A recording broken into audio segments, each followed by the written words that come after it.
got to stay on. They have quality depth at every position. They've got size. They've got elite skill set. And so for us, we got to be on, and we got to be attentive, and we got to be aware the entire possession defensively. It's going to take a lot out of us. This is not, we can't just go out and try to outscore Dallas. They can score too. So we've got to be really intentional defensively in our coverages and executing our coverages. You must remain on, I guess. At every position, they have excellent depth. They're big. They have an exceptional skill set, so we have to be on, pay attention, and be defensively mindful of the entire possession. We will be exhausted by it. We can't just go out and attempt to outscore Dallas, They are also capable of scoring. Therefore, we need to be quite deliberate about our defenses and how we carry them out. However, we must seize each possession one at a time.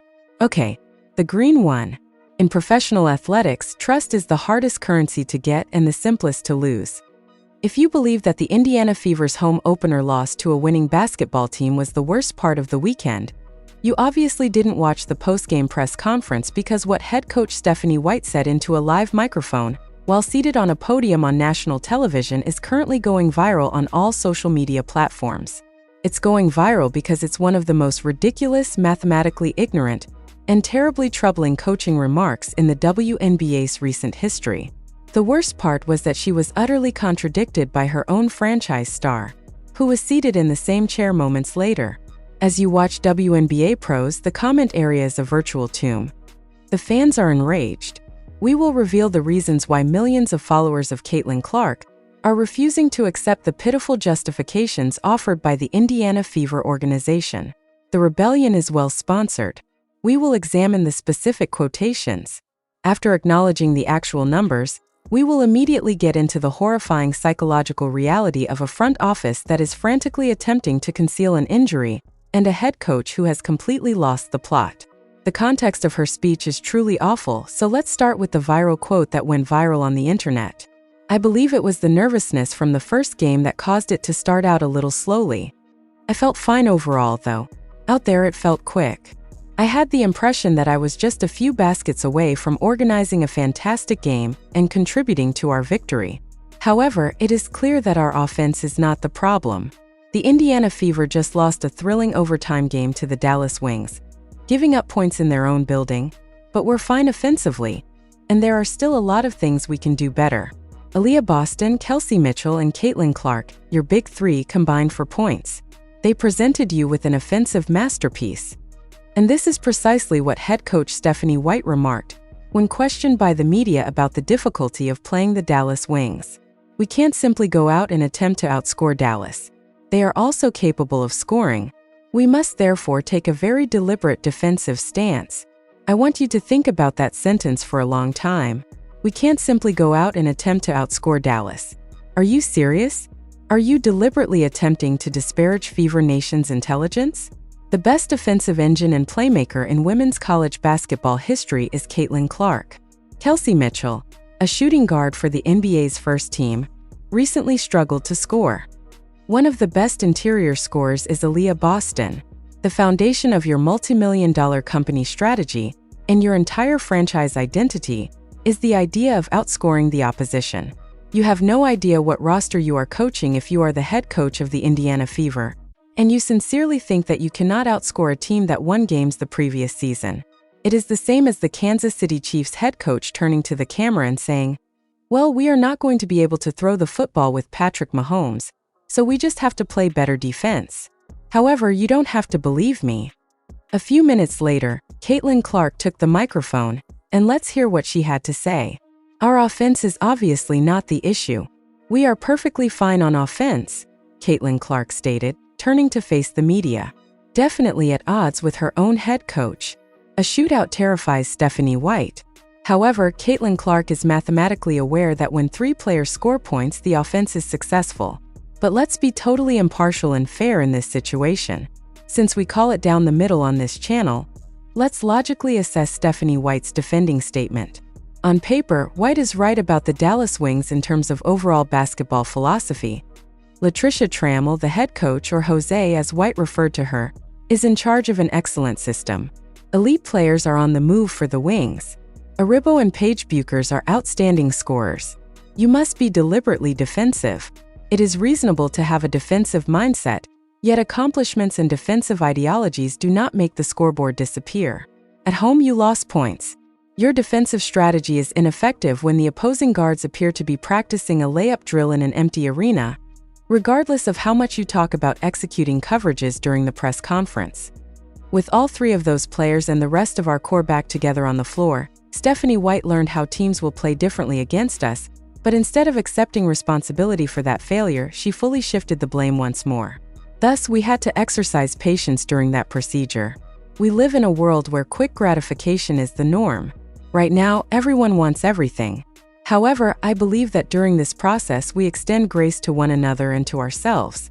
However, these guys are in competition, and they want to hear Stephanie White's response to a query on the roster's chemistry and timing. Instead of taking responsibility, she added, "We know that there is going to be a growth process. We had to be patient with that process. I know we want things quickly, and that is kind of the world we live in, but I think we offer each other grace." Grace. She is pleading for mercy. Let me explain why this is important and why that particular word has the supporters so incensed. When your company charges $X for opening night tickets, you can't beg for forgiveness. When your fans are traveling thousands of miles, making hotel reservations, and spending their hard-earned money to witness a professional basketball product, you can't beg for forgiveness. This franchise isn't being rebuilt. This team isn't expanding. The WNBA's most gifted attacking trio is this one. You are communicating to your fan base that you are not ready to win at this time when you ask for mercy and patience after losing points to a lottery team. Fans are also seeing right through it. This press conference's comment area is a virtual graveyard. Fans are saying stuff like, "Stephanie White is so full of it. No responsibility." The Indiana Fever management utterly failed to read the room when they wrote, "You cannot outscore teams. Hand in your clipboard immediately." They believe that by using general coaching cliches about growth processes, they will appease a highly educated and fervent fan base, but the supporters are alert. The deflection continued after that. In fact, Stephanie White attempted to place the responsibility on the athletes. Go into the season with a stellar team, especially if you want to win a title. It's crucial. There are big three after all, and we're still pushing them to take responsibility for that. And it's not limited to the floor. It's not on the ground. The locker room is where it is. It's when things are going your way, not when they're not. It involves keeping the team and each other accountable. It's encouraging one another and the team. Stephanie White was questioned by a reporter about pushing Aaliyah Boston, Kelsey Mitchell, and Caitlin Clark to head the team. In response, Stephanie White stated that she is still pushing them to take responsibility for it, not just on the floor but also off. The locker room is where it is. It occurs when things don't go your way. She went so far as to say that Kelsey Mitchell is only now realizing that this is blatant coaching malpractice. The head coach is you. When things are not going your way, it is your responsibility to assume responsibility. You don't sit at the podium and discuss challenging your guys to lead the locker room after losing a home opener. "I did a terrible job preparing our defense tonight, and that loss is on me," you remark as you sit at the platform and face the reporters. Stephanie White, however, won't do that. She sidesteps the officials. She shifts her focus to the process of growth. She deflects to the leadership of the players. And the team's entire culture is being impacted by this lack of responsibility. For a horrifying psychological reality check, let's return to Caitlin Clark's interview. "You did a fantastic job shooting that ball. The third quarter was actually the only one we combined. I suppose we were fouling in the fourth. However, in the third you sort of figured it out. All we need to do is be able to do that a bit more regularly. However, the test was excellent. The game was fantastic. Afterwards, our locker room was positive, you know. We won't hang our heads as a result. We're going to proceed. There is a lot to be proud of and, well, a lot to learn. We still have a long way to go, so this is just one of them." The entire basketball world stopped breathing when Caitlin Clark finished her speech. "You know, our locker room was positive afterward, so we are not going to hang our heads. We are going to move forward. A lot to be proud of," she remarked. "Let me stop you right there. You just lost your home opener. You gave up a lot plus your big three dropped combined points, and your bench scored exactly 5 points in minutes. You lost to a team that won games last year, and your locker room is positive? Are you serious? If this were the National Football League, the Dallas Cowboys, or the San Francisco 49ers, that quote would be a 5-alarm fire. If a team loses a game that was entirely winnable at home due to a defensive collapse, the head coach would be yelling, the star players would be hurling chairs, and the locker room would be a dark, angry, and miserable place to be because true champions detest losing, and there should be pure basketball rage. As terrifying as the psychology is, there is an even darker cloud hanging over this franchise right now. Let's talk about the massive medical cover-up that is happening right in front of our eyes. I have a question about the injury report when he was downgraded to out. Could you give us an update on that? Yes, I think the biggest thing is that we want her to be happy when she's out there. They have settled for mediocrity. They have accepted losing as long as everyone tried their best. That is a loser's mentality. You know, we don't want her to be hesitant. We want her to be. This is just being extremely cautious to make sure that we're not putting her in any situation where she might regress. No, are you saying that? You made a few quick trips to the locker room. Is there a reason for that? I apologize, I was talking. Oh, my bad. I'm just getting my back adjusted. Gets out of line pretty quickly.